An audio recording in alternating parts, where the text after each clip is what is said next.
gente continua nesse tema, porque chegou a hora da gente bater um papo sobre políticas agrícolas e tudo que envolve então o agronegócio no Brasil e no mundo. Vamos falar agora com Ana Amélia Lemos, nossa comentarista. Muito boa tarde, Ana.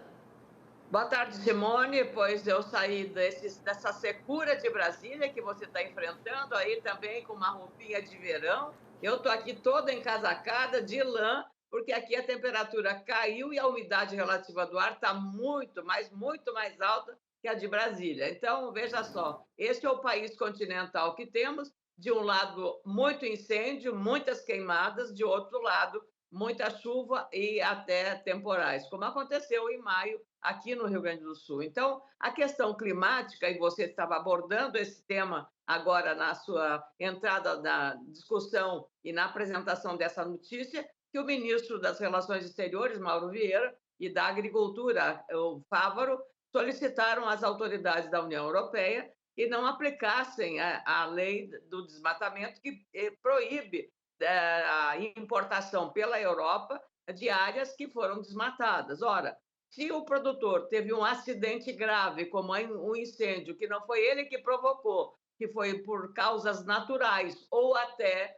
causas criminosas, aí como é que ele vai pagar uma conta que não é dele? Então, a própria Alemanha já havia tomado essa iniciativa, temendo os efeitos nefastos. Como é que a Europa vai se alimentar se não puder importar de países como o Brasil, que é um grande fornecedor, não apenas de proteína vegetal, como a ração para os animais da Europa, e também a proteína animal. Então, Simone, esse é o dilema. Agora, veja só, de um lado, o Congresso Nacional, que tem o poder de autorizar, de aprovar leis beneficiando a questão climática ou criando, eu diria, antídotos para uma crise como nós estamos vivendo neste ano de 2024, que pode se agravar muito em 2025 e daí para diante. Fala-se até na questão da sobrevivência do Pantanal no ano 2030. Então, é para você ter uma ideia de como nós vamos viver, ou muito mais do que isso, numa situação de falta de cuidado com o clima, com as questões climáticas. Então, nem o Congresso Nacional está alheio à questão das queimadas. Você não vê os parlamentares discutindo isso. Estão mais focados nas questões políticas da sucessão da Câmara dos Deputados ou da questão de processos contra ministros da Suprema Corte ou de anistia àqueles que foram presos em janeiro desse ano, de 2023, no dia 8 de janeiro. Então, é para você ver um alheamento do Congresso. Por outro lado, o Poder Executivo agora parece que acordou para criar, como disse o presidente da República, uma autoridade para o clima. Mas que autoridade é essa que já estava prevista e que só agora parece, saindo do papel? O que ela vai fazer? O que ela pretende? Quanto vai gastar para fazer esses projetos e qual é a área que ela vai atender? Então, nós estamos ainda tateando numa questão que é gravíssima, porque a questão climática não é uma questão ideológica, minha cara Simone. Essa é uma questão da natureza e, como tal, precisamos tratá-la. Pois é, Ana, a criação da autoridade climática, né, anunciada pelo presidente Lula, ainda em forma de medida provisória, a ministra Marina Silva, né, teria falado já que esse plano de atuação estaria pronto, né, segundo a ministra Marina Silva, mas é agora que a gente vê, né, Ana, a pressão chegando por todos os lados por conta de seca, que você falou aí, e também das queimadas. Esse plano tem que sair logo para saber como é que ele vai atuar, como é que vai minimizar esses efeitos, porque a gente vê a queimada prejudicando o solo, e o solo não é assim para ele se recuperar rapidamente, não é, Ana? Não há dúvida. Eu estava ouvindo uma conversa de um pecuarista da região norte do estado de Goiás, que ele estava comprando calcário para a correção do solo, para renovar pastagens de lá. O aumento foi de 10% a 15% no custo do calcário, que é necessário para fazer exatamente a correção do solo. Ele, no caso, para a criação de gado, que tem que ter uma pastagem adequada para suprir as necessidades alimentares do rebanho bovino. Então, veja só, além de ter essa questão relacionada a custos de produção, você tem essas questões relacionadas à nova legislação, ao rigor dos importadores, a questão do relacionamento internacional e do papel do Brasil como um país tropical que precisa ter medidas preventivas e protetivas e também que sejam de se antecipar a esses efeitos climáticos.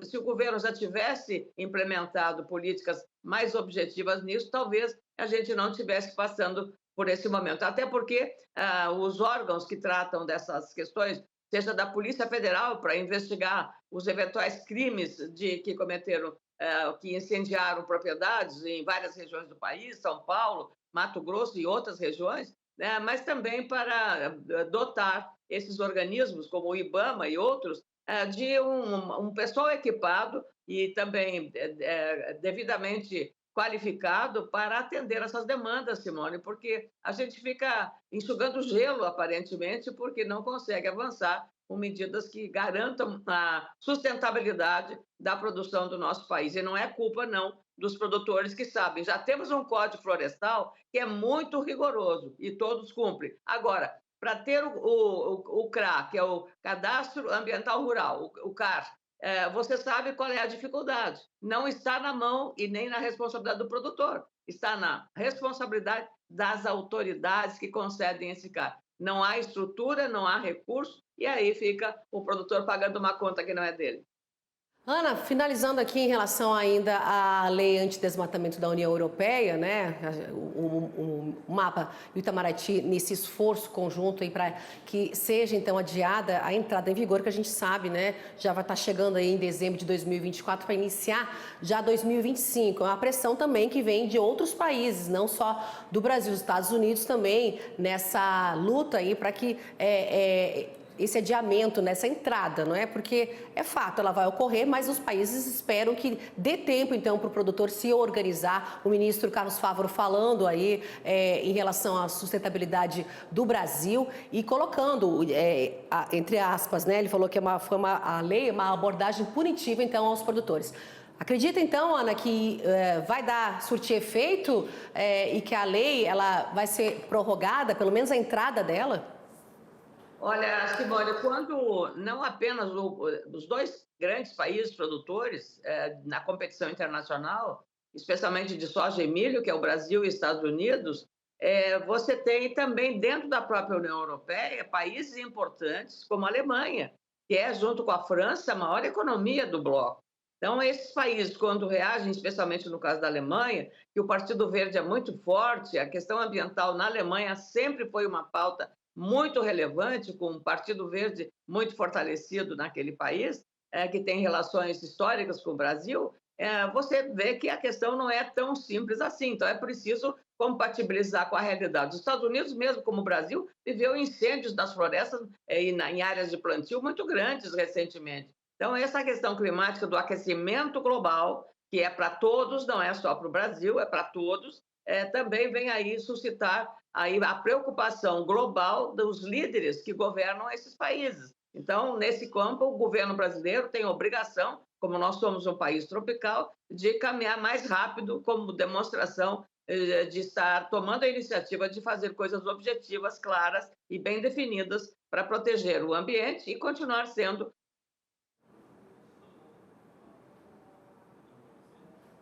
Perdemos a conexão com a jornalista e a senadora Ana Amélia Lemos, que estava finalizando aí a análise dela da semana de questões importantes que envolvem o agronegócio. Voltamos para dar um tchau para a Ana? Vamos lá. Ana? Tchau! Então, finalizando, tchau. Muito obrigada pela sua análise semanal aqui para a gente, viu? O friozinho aí, a gente aqui com muita seca no Distrito Federal. Ana, até a semana que vem. Bom fim de semana. Obrigada, igualmente. Bom trabalho. Tchau, tchau.